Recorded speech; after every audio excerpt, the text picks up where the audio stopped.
Bonjour. Aujourd'hui, à l'Urbain, nous rencontrons Patrick Paulin qui nous informe d'une nouvelle ressource pour les familles des personnes handicapées du centre du Québec. Restez avec nous pour en apprendre davantage.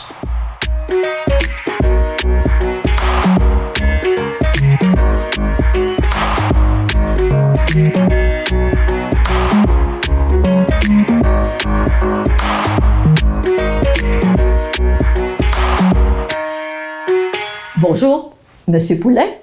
Bien, nous vous remercions de vous accueillir chez vous dans votre local. Donc, vous êtes le directeur général du regroupement d'organismes pour les personnes handicapées au Centre du Québec. Vous avez reçu, au cours de la dernière année, un soutien financier de la part de la Fondation Mirella et Lino Saputo. Comment ce soutien-là va aider votre organisation? Bien, notre organisation, d'abord, on est au centre du Québec. On regroupe 35 organismes de personnes handicapées au centre du Québec, donc des organismes qui s'occupent vraiment des personnes handicapées en direct. On avait, depuis avant la pandémie, remarqué que les familles d'enfants handicapés ou de personnes handicapées avaient des besoins de soutien à la maison, en répit, en gardiennage. À l'arrivée de la pandémie, ce besoin s'est accentué avec des baisses de services au niveau des institutions de santé et de services sociaux, au niveau des organismes communautaires. On avait beaucoup de familles qui criaient à l'aide, là. Il fallait les amener à avoir du soutien à la maison. Donc, on a été plusieurs organismes, le CIUS, le Cégep de Victoriaville, à se réunir et dire, on va monter un service, on va mettre sur pied un service de soutien et d'accompagnement à la maison pour les familles d'enfants handicapés et de personnes handicapées. Donc, on a monté notre service, recruté comment on allait recruter, former comment on allait rejoindre les familles. Puis là, ça nous prenait un petit peu de sous pour continuer et mettre en place le service. Donc, on a sollicité la Fondation Mirella et Lino Saputo, qui a trouvé le programme extraordinaire et qui nous a accordé un financement pour les 3 prochaines années pour qu'on puisse déployer ce service au centre du Québec. Est-ce que votre projet est encore en ébauche ou il va être mis en place bientôt? Alors, j'ai le plaisir de vous annoncer qu'il est en place depuis la fin janvier, début février, où on a eu nos premières familles de personnes handicapées qui ont été jumelées avec ce qu'on appelle un SAMI. Notre projet s'appelle SAM, pour Service d'accompagnement à la maison. Puis nos intervenants qui vont aller à la maison, on les appelle les SAMI, un petit jeu de mots entre SAM et AMI, bien entendu. Donc, depuis la fin janvier, début février, on a des familles au centre du Québec qui reçoivent du soutien de la part de SAMI, puisque ce soit à Drummondville, à Victoriaville, à Bécancour, à Nicolet-Yamaska. Donc, on est en route. On y va doucement, parce que vous savez qu'on a un défi, je vous dirais, majeur, c'est de trouver les intervenants qui vont aller à domicile. Et dans ce défi-là de trouver, vous voulez faire un lien important entre la personne que vous allez trouver et la famille et la personne handicapée? C'est le cœur même de notre projet. Notre projet, on veut avoir une expérience qui est bénéfique pour tout le monde. Donc, pour la famille qui va avoir cette confiance de laisser leur personne handicapée dans les mains de quelqu'un qui vient la soutenir, qui vient donner du répit, du gardiennage, pour aller faire d'autres activités. La personne handicapée ou l'enfant handicapé, on veut qu'il ait une expérience épanouissante. Donc, on ne vient pas simplement le garder, on va faire des activités avec, on va en prendre soin. Puis l'intervenant, le SAMI, on veut qu'il ait une expérience positive de travail. Donc vraiment, on le soutient, on le forme, on l'encadre pour que les 3 parties, la famille, la personne handicapée et l'intervenant, puissent avoir une très belle expérience, puis continuer leur relation suivant les besoins de la famille. Et si moi, ça m'intéresse, mais que je me sens un peu handicapée face aux personnes handicapées, comment le projet pourrait me soutenir? C'est drôle comme question parce qu'il y a beaucoup de gens qui ont des démarches, qui suscitent de l'intérêt puis qui nous disent « Nous, on a de la bonne volonté, mais on ne sait pas si vraiment on va aimer ça, si on va avoir les habiletés pour interagir avec des personnes handicapées. » Puis il y a beaucoup de gêne quand on le verbalise. On va-tu être à l'aise? On a de la gêne. C'est aussi le cœur de notre projet. Avant d'envoyer un intervenant ou de le former, on va aller valider s'il est à l'aise avec les personnes handicapées. Comment on va le faire? On a des partenariats avec des organismes de personnes handicapées à Victoriaville, à Plessisville, à Bécancour, à Drummondville, et on va offrir à la personne intéressée de venir passer 2-3 heures dans un milieu, en activité avec des personnes handicapées. Puis là, on va vraiment le laisser aller en contact avec les personnes handicapées. On va lui demander de s'en occuper aussi un petit peu.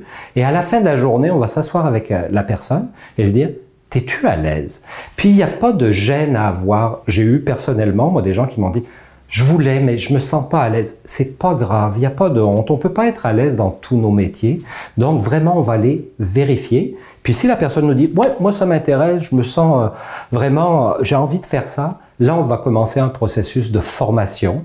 Donc pour l'habileté, comment on doit agir avec la déficience intellectuelle, s'il arrive quelque chose une situation de comportement, comment on agit avec la déficience physique, etc. Donc on va lui donner vraiment des outils, le former. Une fois qu'il est formé, on appelle ça un SAMI certifié. Donc il a fait tout le parcours avec nous et là on va essayer de le matcher avec la meilleure famille possible pour développer ce lien après ça qu'ils vont pouvoir entretenir. Okay. Puis tout au long du processus, on a une ressource, notre coordination de projet qui est avec nous. Donc les intervenants ou les familles peuvent s'y référer s'ils rencontrent des problèmes. Donc on soutient les deux parties. La famille et les intervenants vont être soutenus tout au long du processus. Est-ce que vous avez une entente avec le CIUS? Effectivement, donc c'est un service qui est payant pour les familles. Donc on demande aux familles de rémunérer les intervenants à l'heure. Il faut savoir que les familles de personnes handicapées qui sont reconnues par le CIUS ont accès à des aides qu'on appelle le soutien à la famille ou le soutien à domicile. Donc ils ont des budgets déjà pour s'offrir ces services-là et on a une entente en plus avec le CIUS qui nous permet de subventionner en plus 10 heures par mois par famille d'utilisation. Donc là aussi, on donne un petit coup de pouce à nos familles. Comment vous vous êtes pris pour avoir une aide de la part de la Fondation Mireille et Lino Saputo? D'abord, la Fondation Saputo a inscrit dans ses objets, ces objets, c'est les personnes handicapées, les personnes aînées et les personnes immigrantes. Et moi, j'avais par le passé côtoyé la Fondation Saputo, donc je savais qu'ils avaient ça. Donc c'est moi qui les ai interpellés en disant à la directrice, Madame Roche, voilà, on a un projet, est-ce que ça vous intéresse? Est-ce que vous êtes prêts à nous soutenir? Donc vraiment, on leur a déposé le projet. C'est à ce moment-là qu'ils ont dit, oui, il y a du potentiel. Puis on continue à travailler avec eux parce que dans l'engagement qu'on a pris auprès de la Fondation Mirella et Lino Saputo, c'est d'offrir à toute autre région qui voudrait reproduire le modèle. On est présent, on va leur donner tous nos outils, tout le processus qu'on a parcouru. On a eu des embûches, il n'y a pas eu que des bons coups.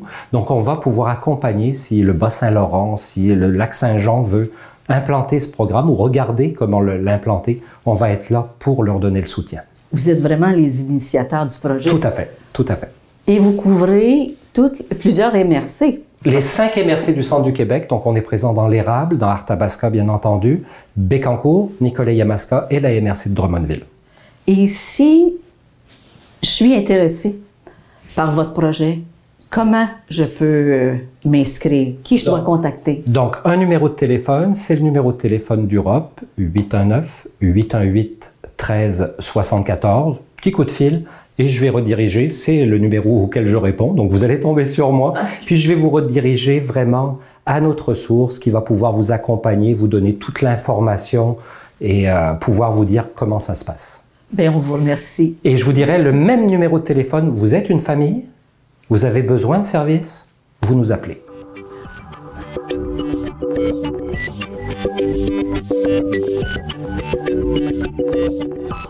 Patrick, vous êtes directeur du regroupement, et j'ai vu qu'il y a énormément d'organismes sous ce regroupement-là. Alors, pouvez-vous nous en dire un petit peu, là? Ça concerne oui, qui? Effectivement, regroupement d'organismes de personnes handicapées du centre du Québec. On a 35 membres. Donc, on a des associations de personnes handicapées, comme l'Association des personnes handicapées de l'Érable, ici à Victoriaville, Handicap Action des Bois-Francs, qui est notre membre, Autisme Centre du Québec, Roulibus pour le transport, la Maison Le Coudrier pour l'hébergement.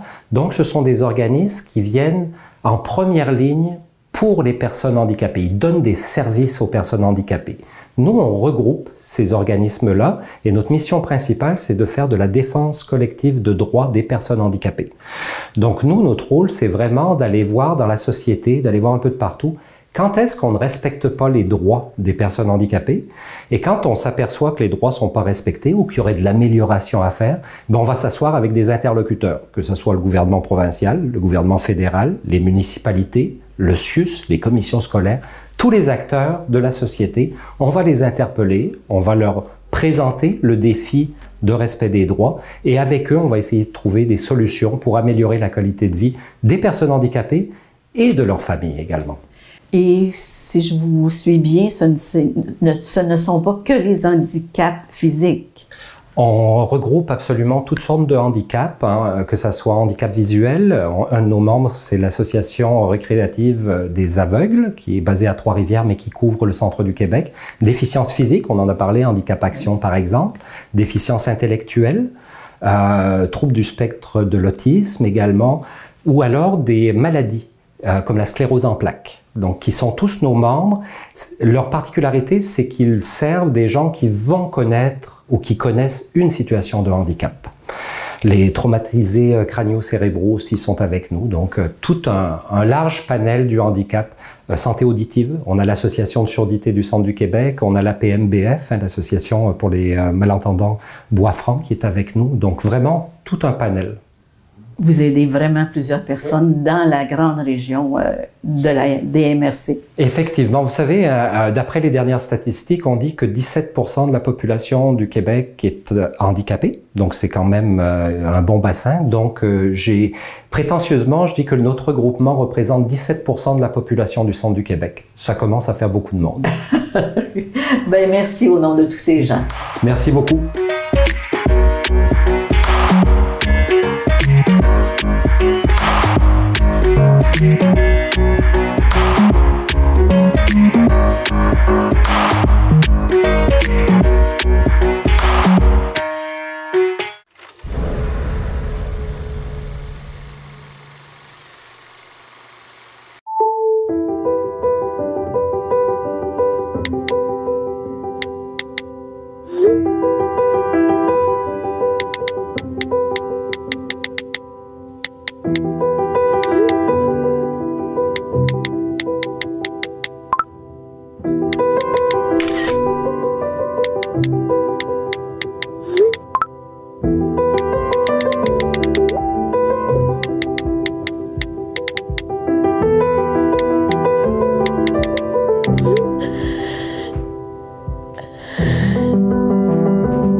Mardi soir, 19h. Plus de 1500 $ à gagner. Télébingo, rien d'autre.